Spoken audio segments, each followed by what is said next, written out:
신약성경 마가복음 5장 1절에서 20절 말씀, 저와 여러분이 한 절씩 교독하고 마지막 20절은 같이 읽도록 하겠습니다. 말씀을 봉독합니다. 예수께서 바다 건너편 거라사인의 지방에 이르러 배에서 나오심에 곧 더러운 귀신 들린 사람이 무덤 사이에서 나와 예수를 만나니라. 그 사람은 무덤 사이에 거처하는데 이제는 아무도 그를 쇠사슬로도 맬 수 없게 되었으니 이는 여러 번 고랑과 쇠사슬에 매였어도 쇠사슬을 끊고 고랑을 깨뜨렸음이로라. 그러하여 아무도 그를 제어하려니 없는지라. 밤낮 무덤 사이에서나 산에서나 늘 소리 지르며 돌로 자기의 몸을 해치고 있었더라. 그가 멀리서 예수를 보고 달려와 전하더라니. 그가 큰 소리로 부르짖어 이르되 지극히 높으신 하나님의 아들 예수여, 나와 당신이 무슨 상관이 있나이까? 원하건대 하나님 앞에 맹세하고 나를 괴롭히지 마옵소서 하니, 이는 예수께서 이미 그에게 이르시기를 더러운 귀신아 그 사람에게서 나오라 하셨습니다. 이에 물으시되 내 이름이 무엇이냐? 이르되 내 이름은 군대니 우리가 많음이니이다 하고 자기를 그 지방에서 내보내지 마시기를 간구하더니 마침 거기 돼지의 큰 떼가 산 곁에서 먹고 있는지라. 이에 간구하여 이르되 우리를 돼지에게로 보내어 들어가게 하소서 하니 허락하신데 더러운 귀신들이 나와서 돼지에게로 들어가매 거의 2,000마리 되는 떼가 바다를 향하여 비탈로 내리다라 바다에서 몰사하거늘. 치던 자들이 도망하여 은혜와 여러 마을에 말하니 사람들이 어떻게 되었는지를 보러 와서 예수께 이르러 그 귀신 들렸던 자 곧 군대 귀신 집혔던 자가 옷을 입고 정신이 온전하여 앉은 것을 보고 두려워하더라. 이에 귀신 들렸던 자가 당한 것과 돼지의 일을 본 자들이 그들에게 알림해 그들이 예수께 그 지방에서 떠나시기를 간구하더라. 예수께서 내오실 때에 귀신 들렸던 사람이 함께 있기를 간구하였으나 허락하지 아니하시고 그에게 이르시되 집으로 돌아가 주께서 내게 어떻게 큰 일을 행하사 너를 불쌍히 여기신 것을 내 가족에게 알리라 하시니, 그가 가서 예수께서 자기에게 어떻게 큰 일을 행하셨는지를 데가볼리에 전파하니 모든 사람이 놀랍게 여기더라. 아멘. 오늘 말씀의 제목 예수를 만나니라. 예수를 만나니라. 이 제목으로 함께 은혜를 나누도록 하겠습니다. 예전 초등학교 때 중학교 시험 문제였던 것 같아요. 뭐 제가 치렀던 시험 문제는 아니고요. 고사성어 네모 해놓고 끝에 가로 끝나는 거예요. 밤에 술에 취한 사람이 큰 소리로 노래를 부르며 이웃에게 해를 끼치는 이런 행위, 그건 이제 고성방가라고 그러죠. 사실 고성방가, 높은 목소리와 내지르는 노랫소리, 이래가지고 한자어로 고성방가인데, 어떤 친구가 답을 뭐라고 썼느냐, 아빠인가?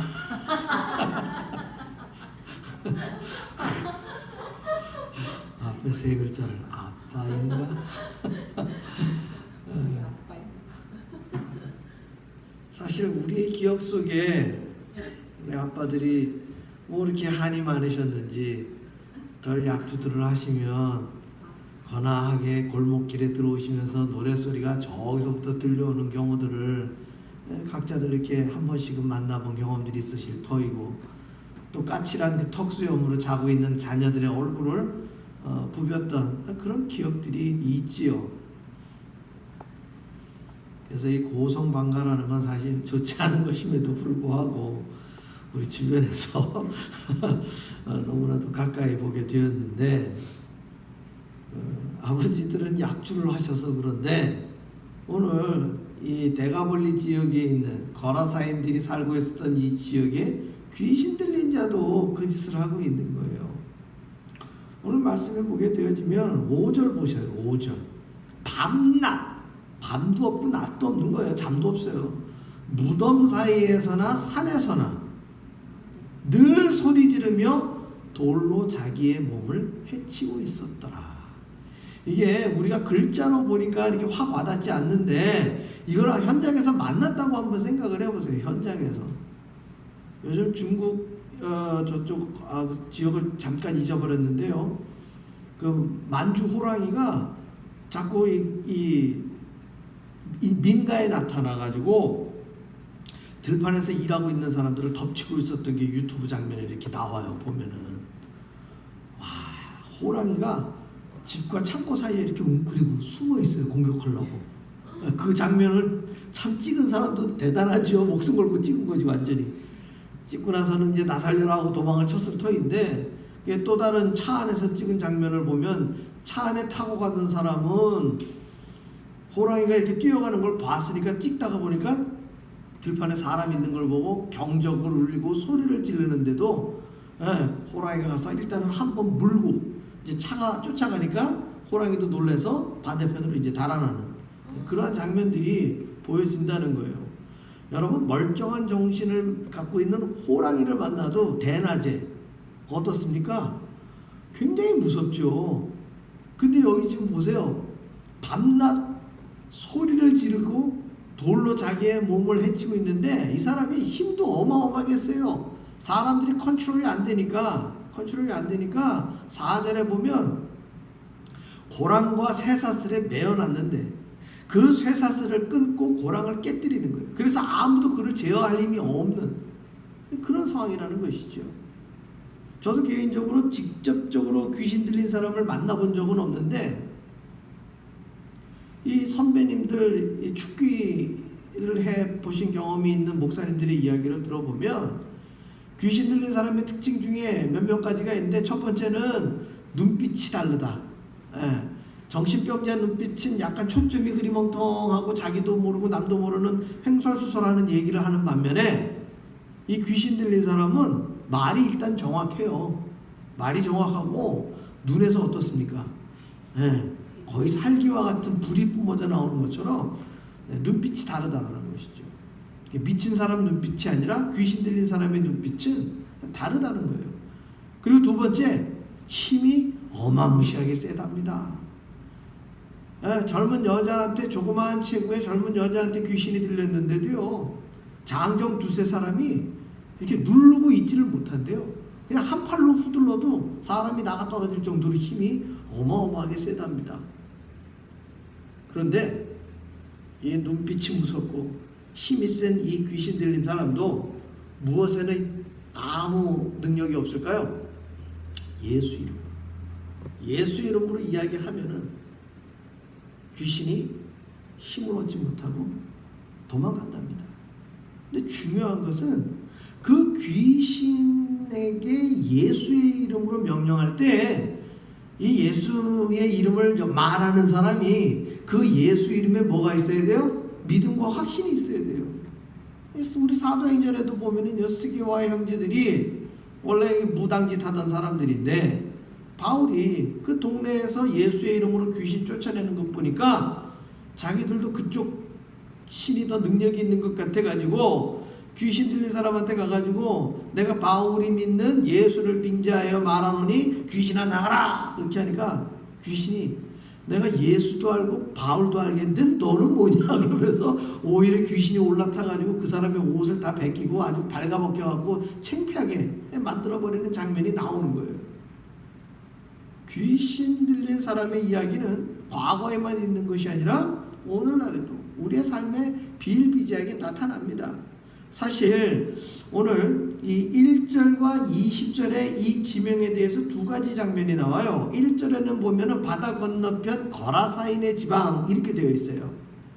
지방의 이름이 어떻게 되어 있어요? 거라사인의 지방이에요.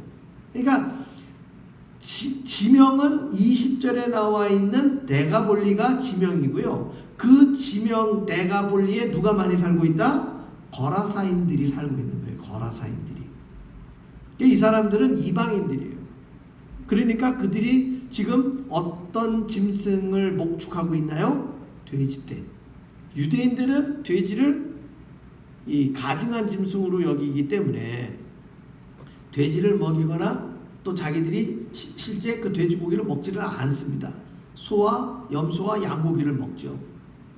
그래서 이 지역은 모세의 율법을 지키고 있는 지역이 아니라는 것이죠.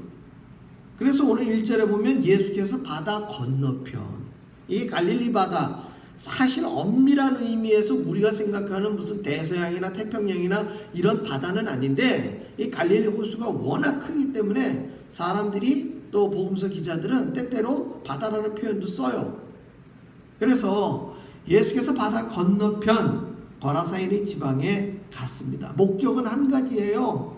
이 귀신 들린 사람을 어떻게 해주기 위해서? 구원을 해주기 위해서.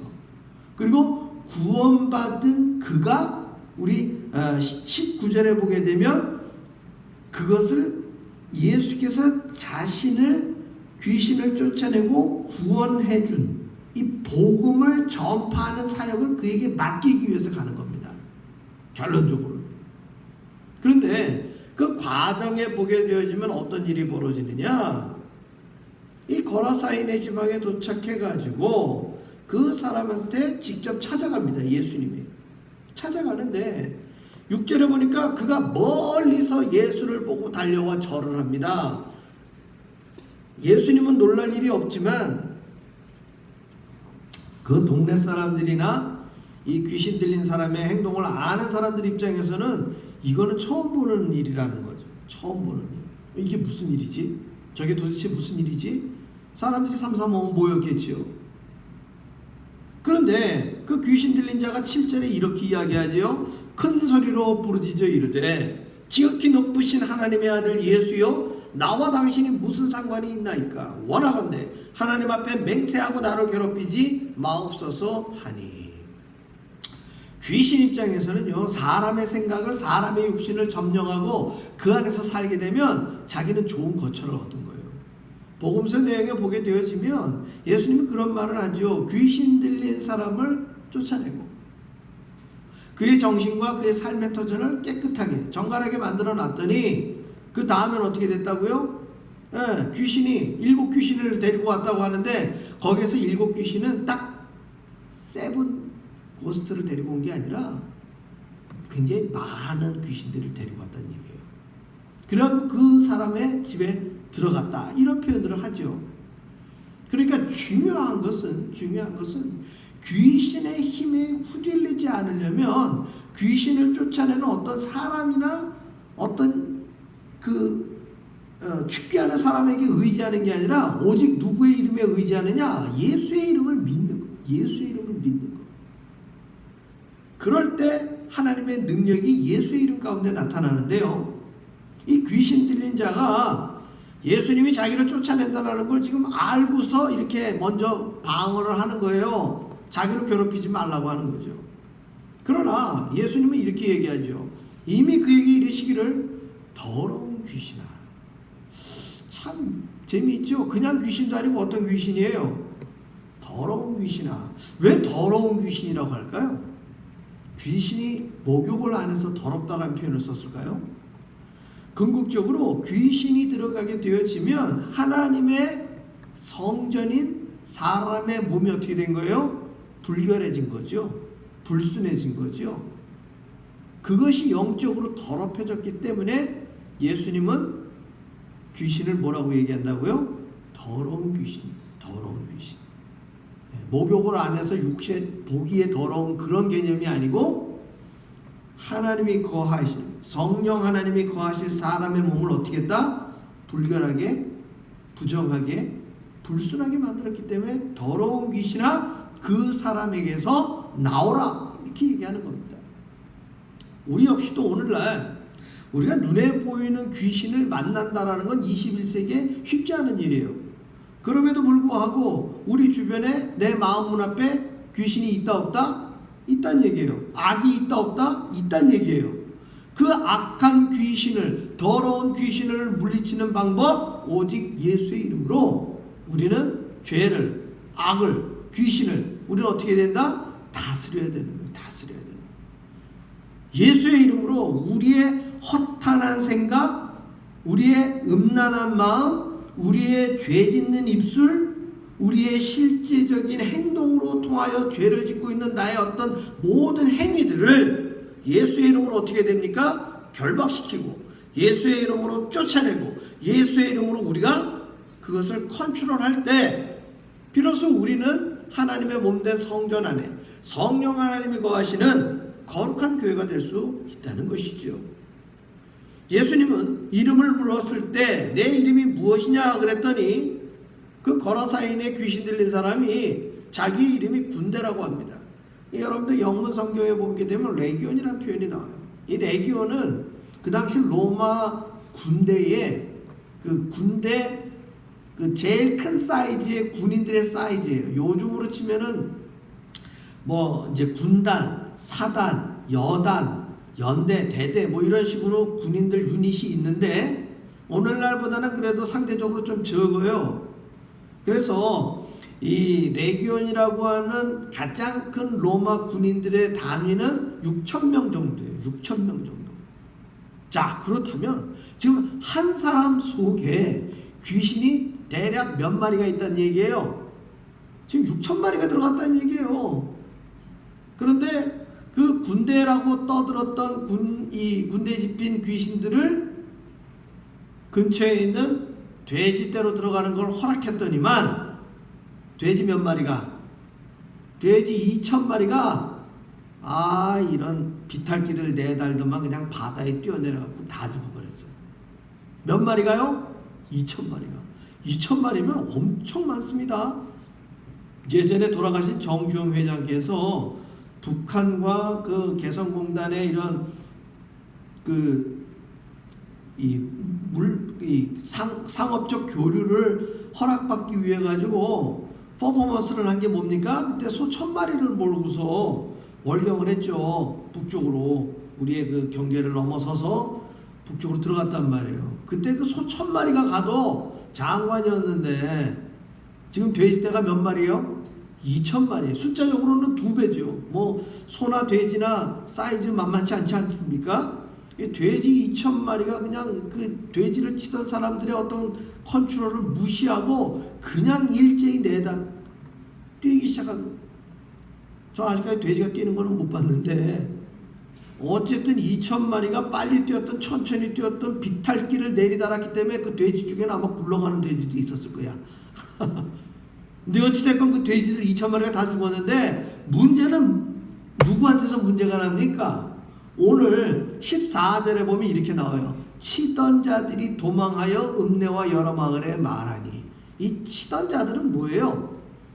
뭘 때리는 게 아니라 양치기처럼 돼지를 치고 있었던 사람들을 얘기하는 거예요. 즉 자기의 재산은 아니에요. 돼지가 자기의 재산은 아닌데 다른 사람들의 돼지를 위탁받아서 돈을 받고 돼지를 뭐 하는 거예요? 케어하고 있었던 말 그대로 돼지치기죠. 돼지치기. 이 사람들 입장에서는 맡겨놓은 돼지가 다 전멸을 했으니 자칫하면 자기들이 다 물어줘야 되는 상황이 벌어진 거예요. 그러니까 이게 큰일이죠. 제가 2020년도 연말에 돼지값을 갖다가 계산을 했더니만 한국에 돼지 한 마리가 25만 원이래요. 돼지 한 마리가 25만 원. 좀 폭락을 했대요. 돼지값이. 원래 한 35만 원 했었었는데. 근데 25만 원짜리 돼지가 2,000마리면 얼마냐? 그게 한화로 5억이에요. 미국 돈으로 대략 50만 불이라는 얘기죠. 큰 돈이에요? 적은 돈이에요? 굉장히 큰 돈이죠. 사실 돼지를 치는 사람들 입장에서는 해결할 수 없는 금액이에요.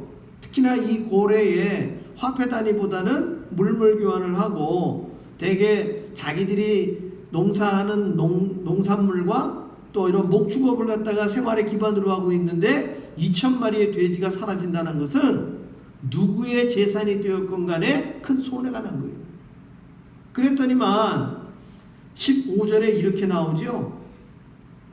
14절 하반부하고 15절에 보면 사람들이 어떻게 되었는지를 보러 와서 예수께 이르러 그 귀신 들렸던 자, 곧 군대 귀신 짚혔던 자가 옷을 입고 정신이 온전하여 앉은 것을 보고 두려워하더라.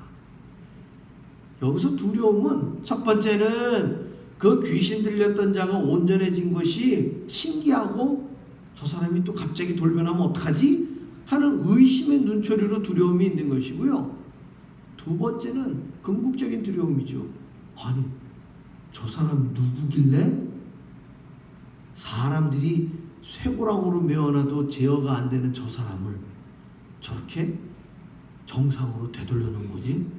야, 저 사람은 누구지? 라고 하는 두려움이 있었다는 것이죠. 그런데 16절과 17절은 의외의 결과를 갖고 옵니다. 이에 귀신 들렸던 자, 그러니까 귀신 들렸던 사람이 자기 상황을 자기가 설명하는 거예요. 자가 당한 것과 돼지의 일을 본 자들이 그들에게 알림해 그들이 예수께 그 지방에서 떠나시기를 간구하더라. 참 묘한 일이죠. 예수님께서는 바다 건너편에서 누구를 만나러 왔어요? 이 정신이 온전치 못한 귀신 들린 사람을 만나러 왔는데 오히려 거라사인들, 이 이방인들, 정신이 온전히 있었던 그 사람들이 예수님을 어떻게 하고 있습니까? 떠나시기를 간구하고 있어요. 이유는 한 가지예요. 예수님이 계속 계시다가는 자기들 재산이 더 충날 것 같다.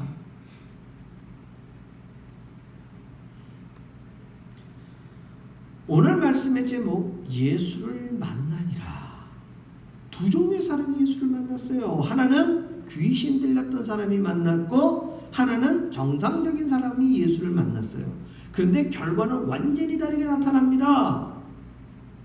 아무것도 가진 게 없고 심지어 걸친 옷도 없고 빨개 벗고 소리 지르며 밤낮 무덤가와 산에서 소리 지르고 정신없이 살던 사람이, 정말 사람 같지 않은 삶을 살았던 사람이 예수를 만나고 나서는 어떻게 됐습니까? 모든 것이 정상적으로 돌아왔고, 그는 그에게 예수님이 복음의 사명을 주셔서 가족에게 예수를 전하고 자기가 살고 있는 마을에 예수를 전파하는 사명을 받았어요. 그런데 멀쩡히 있었던 사람들은 예수님 때문에 자기의 재산이 충난 것 때문에 영원한 생명, 이 땅에 어떠한 물질로도 대체할 수 없는 영생을 주시고 구원을 허락하시는 예수님을 만났음에도 불구하고 어떻게 하고 있어요? 떠나기를 간구하고 있는 거예요. 사랑하는 성도 여러분, 여러분들 삶에서 예수를 만나셨습니까? 여러분들의 지금까지 신앙생활을 통해서 예수를 만나셨습니까? 예수를 만난 저와 여러분의 삶에 우리는 거라사인들과 같은 행동을 합니까? 아니면 이 귀신 들렸다가 정상적인 삶을 얻고 복음의 사명을 받은 자의 삶을 살고 있습니까? 우리는 우리에게 주어진 삶의 시간들 속에 내 것이 아깝고 내 것이 충나는 게 아쉬워서 예수를 멀리한다면 그것은 거라사인의 사람들의 삶과는 거의 차이가 없는 거예요. 예수를 만났지만 그건 그냥 수인사 정도 하고 얼굴을 보고 만난 것이지, 인격적으로 예수의 능력으로 우리의 신령 가운데 우리의 인생을 바꾸어 놓는, 전인적으로 우리의 삶의 모든 근본적인 내용을 바꾸어 놓는 그 예수를 아직은 못 만나신 거예요. 우리의 삶의 시간은 영원하지 않습니다. 우리에게 주어진 오늘이 우리 각자에게 마지막일지도 몰라요. 그렇다면 내가 아끼고 있는 것, 내가 소중하게 여기고 있는 것, 과연 그 어느 것 하나라도 오늘 주님이 만나시고자 하는 진정한 심판의 그날을 저와 여러분이 만난다면 정말 우리가 단도직입적으로 주님 앞에 내어놓을 수 있는 우리의 신앙의 열매, 주께서 맡기신 사명의 열매를 우리는 얼만큼 자신 있게 내어놓을 수 있는지 우리는 우리 각자에게 물어봐야 돼요. 우리 가족, 우리 친지, 우리 만나는 사람들 중에 저와 여러분 때문에 예수님 믿는 사람들이 있었다면 그건 정말 감사하고 행복한 일이죠. 그러나 우리들의 이름이나 우리들의 행위로 인하여 예수를 멀리하고 예수를 만나지 않겠노라고 하는 사람들이 있다면 그 역시도 우리의 책임이죠. 사랑하는 성도 여러분, 우리의 사명은 나만 예수를 만나는 데서 끝나는 것이 아니라 저와 여러분의 삶을 통해서 우리가 만나는 모든 사람들이 예수를 만나게끔 하는 것이 우리에게 주어진 사명이자 내가 오늘 숨쉬는 이유입니다. 이 놀라운 사명을 끌어안고 우리는 고성방가의 삶이 이전의 삶에 없었지 않습니까? 저만 몰랐나요? 우리의 삶이 이전에도 행복하고 오늘도 행복하고 내일도 예수 믿고 행복할 수 있다면 우리는 우리에게 주어진 삶 속에서 자나깨나 복음을 전하고 그 복음의 사명을 완수하는 삶 사시기를 주의 이름으로 축원합니다. 기도하겠습니다.